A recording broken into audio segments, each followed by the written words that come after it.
الحمد للہ وکفا والصلاة والسلام علی من لا نبی بعدہ ولا رسول بعدہ ولا معصوم بعدہ اما بعد فاعوذ باللہ من الشیطان الرجیم بسم اللہ الرحمن الرحیم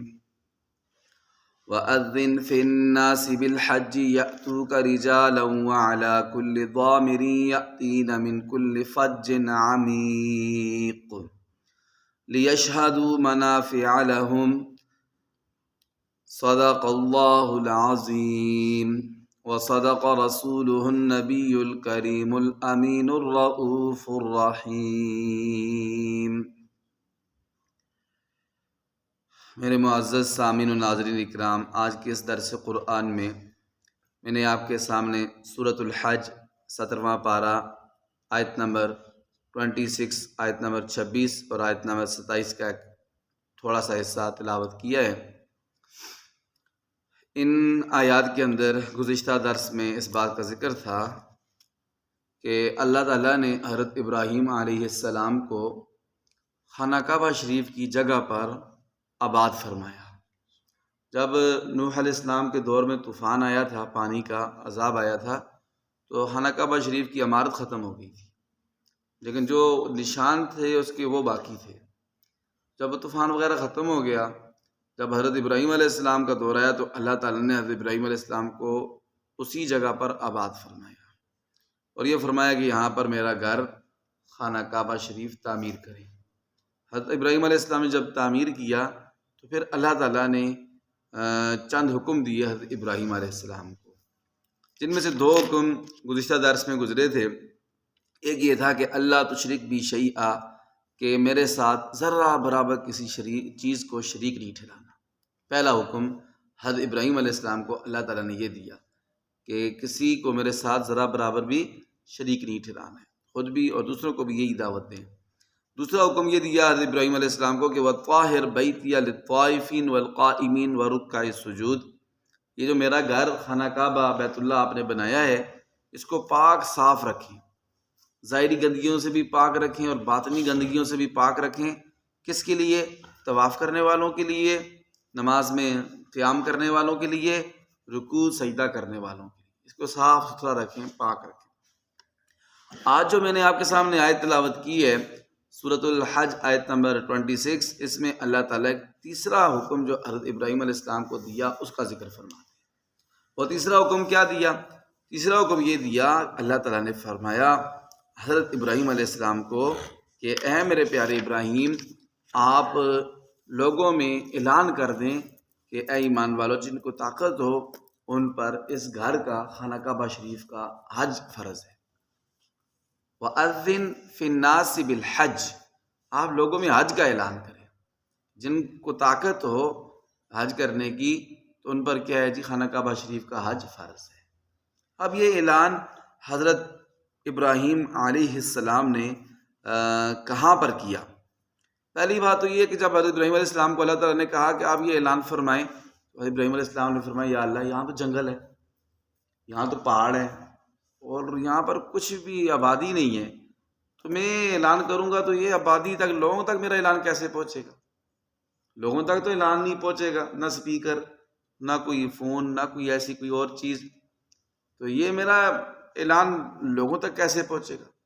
تو اللہ تعالیٰ نے فرمایا میرے پیارے ابراہیم، اعلان کرنا آپ کا کام ہے اور دنیا کے ہر انسان تک اس اعلان کو پہنچانا یہ ہمارا کام ہے، آپ کا کام ہے اعلان کرنا۔ پھر ایک یہ آتا ہے کہ حضرت ابراہیم علیہ السلام نے مقام ابراہیم پر کھڑے ہو کر یہ اعلان کیا، یعنی وہ جگہ جہاں پر حضرت ابراہیم علیہ السلام نے کھڑے ہو کر خانہ کعبہ شریف کی تعمیر کی تھی، اسے مقام ابراہیم کہتے ہیں، تو وہاں پر کھڑے ہو کر یہ اعلان فرمایا۔ اور دوسری روایت یہ ہے کہ جبل ابی قبیس، جبل ابی قبیس، جبل عربی میں پہاڑ کو کہتے ہیں، ابی قبیس یعنی ابو قبیس کا پہاڑ، جبل ابی قبیس ایک پہاڑ کا نام ہے، اس پہاڑ پر جبل ابی قبیس پر کھڑے ہو کر حضرت ابراہیم علیہ السلام نے یہ اعلان فرمایا۔ اور کیسے اعلان کیا؟ ایسے کانوں میں دونوں انگلیاں دی زور سے، اور حضرت ابراہیم علیہ السلام نے پہلے کانوں میں انگلیاں دے کر دائیں طرف اعلان کیا، پھر بائیں طرف اعلان کیا، پھر شرقن اور غربن اعلان کیا، مشرق اور مغرب، یعنی چاروں سمت میں حضرت ابراہیم علیہ السلام نے کان میں انگلیاں دے کر زور سے اونچی آواز سے یہ اعلان کیا۔ جب حضرت ابراہیم علیہ السلام نے یہ اعلان کیا تو اللہ رب العزت نے بطور معجزہ کے جو اس وقت انسان پر دنیا پر موجود تھے اور جن کی قسمت میں خانہ کعبہ شریف کا حج اور عمرہ لکھا ہوا تھا، تو انہوں نے اس آواز پر لبیک کہا، ان سب کو آواز آئی، اور وہ انسان جو ابھی پیدا بھی نہیں ہوئے تھے، اور پتہ ہے ہم سب کی پیدائش سے پہلے ہم سب کا دنیا میں آنا اللہ تعالیٰ نے لکھ دیا ہے، عالم ارواح میں سب سے وعدہ بھی دیے، تو جو انسان ابھی پیدا بھی نہیں ہوئے تھے ان تک بھی اللہ تعالیٰ نے ان کی روحوں تک بھی اس آواز کو پہنچا دیا۔ پھر جب حاجی لوگ حج پہ جاتے ہیں یا عمرہ کرنے جاتے ہیں، اللہ تعالیٰ ہم سب کو لے جائے اپنے فضل و کرم سے، تو وہاں جا کر کیا آواز لگاتے ہیں حاجی لوگ؟ لبیک اللہم لبیک لا شریک لک لبیک ان الحمد والنعمت لک لا شریک لک۔ تو یہ تلبیہ جو پڑھتے ہیں، تو اس کے بارے میں حضرت عبداللہ بن عباس فرماتے ہیں یہ حضرت ابراہیم علیہ السلام کے اسی اعلان کا جواب دے رہے ہوتے ہیں کہ حضرت ابراہیم علیہ السلام نے فرمایا تھا کہ اللہ تعالیٰ کے گھر کا حج تم پر فرض ہے، اس کا حج کرنے کے لیے آؤ، ٹھیک ہے، اس کا طواف کرنے کے لیے آؤ۔ تو حاجی لوگ یہ آواز دیں لبیک اللہم لبیک، اے اللہ آپ نے بلایا تھا، ہم حاضر ہو گئے۔ لبیک کا معنی ہوتا ہے عربی میں حاضر ہوں، اللہم اے میرے اللہ، لبیک میں حاضر ہوں۔ تو یہ اسی اعلان کا جواب حاجی لوگ دیتے ہیں لبیک اللہم لبیک کہہ کر۔ اور یہ اللہ تعالیٰ فرماتے ہیں کہ یاتوکا رجالا وعلی کل ضامر یاتینا من کل فج عمیق، کہ آپ اعلان کریں تو اللہ تعالیٰ کے نیک بندے، ایمان والے بندے خانہ کعبہ شریف کی طرف آئیں گے پیدل، کچھ پیدل آئیں گے حج کرنے کے لیے، وعلی کل ضامر یاتینا من کل فج عمیق، اور دور دراز کے راستوں سے سفر کر کے آنے کی وجہ سے ان کی اونٹنیاں دبلی پتلی ہو جائیں گی، کچھ پیدل آئیں گے اور کچھ سواریوں پر سوار ہو کر آئیں گے، اور لمبے سفر کی وجہ سے ان کی سواریاں کمزور ہو جائیں گی۔ تو یہ اس وقت سے لے کر حضرت ابراہیم علیہ السلام کا دور طاقت ہے بہت پہلے تھا، حضرت موسیٰ علیہ السلام، حضرت عیسیٰ علیہ السلام، ان کے دور سے بھی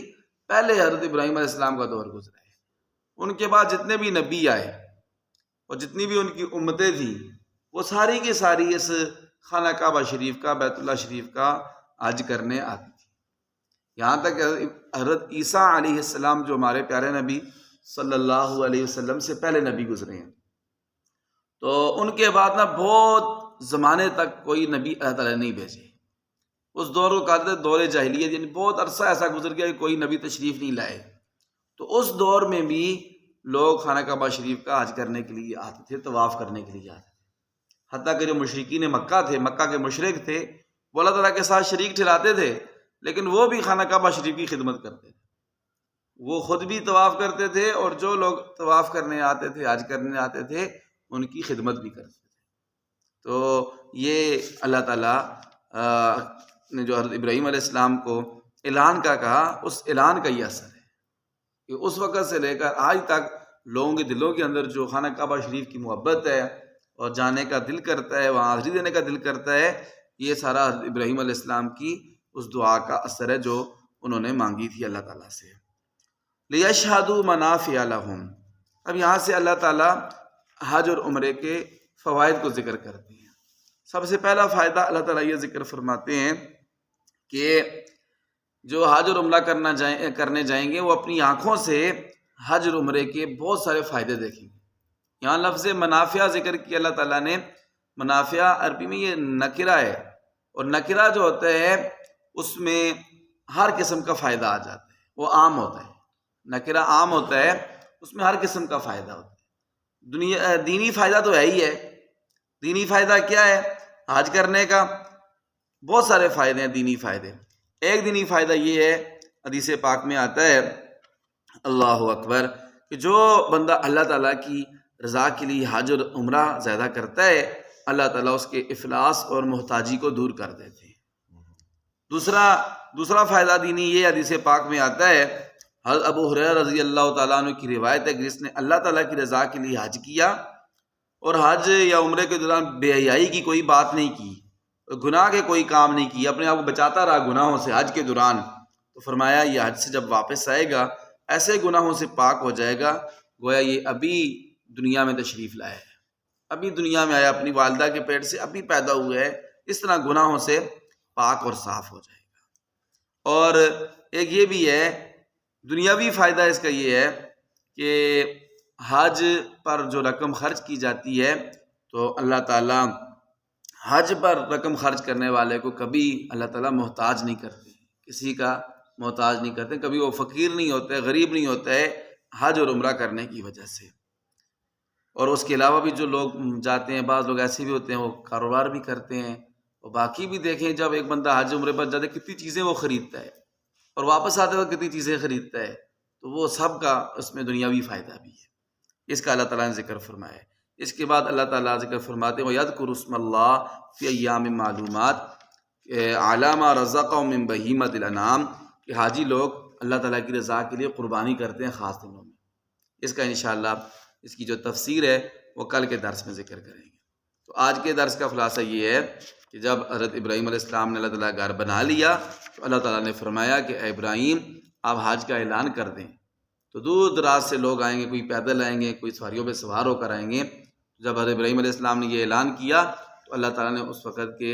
جتنے بھی لوگ موجود تھے ان تک بھی یہ آواز پہنچائی، اور جو قیامت تک آنے والے انسان تھے ان کی روحوں تک بھی اللہ تعالیٰ نے اس آواز کو پہنچایا۔ اللہ تعالیٰ ہمیں بھی اپنے گھر کا حج اور عمرہ کرنے کی توفیق عطا فرمائے۔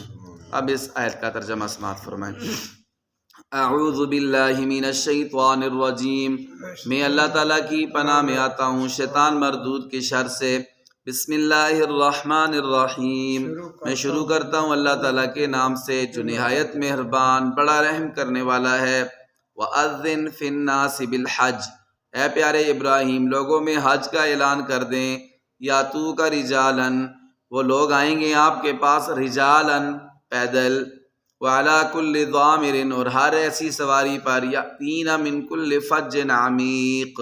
دور دراز کے راستوں سے سفر کرنے کی وجہ سے دبلی پتلی ہو جائے گی۔ لیشہدوا منافع لہم، تاکہ حج اور عمرہ کرنے والے اپنی آنکھوں سے حج اور عمرے کے فائدے دیکھ لیں۔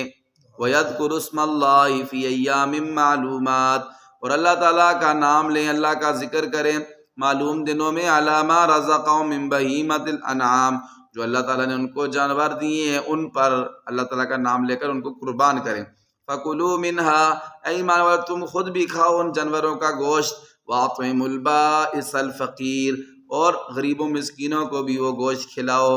اللہ تعالیٰ عمل کی توفیق عطا فرمائے۔ ربنا تقبل منا انک انت السمیع العلیم وتب علینا یا مولانا انک انت التواب الرحیم۔ مولا ہماری حاضری قبول فرما، نماز فجر قبول فرما، درس قرآن قبول فرما، کمی کوتاہی معاف فرما،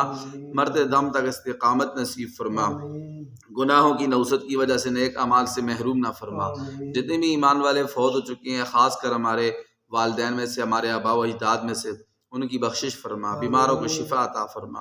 ایمان والے مظلوم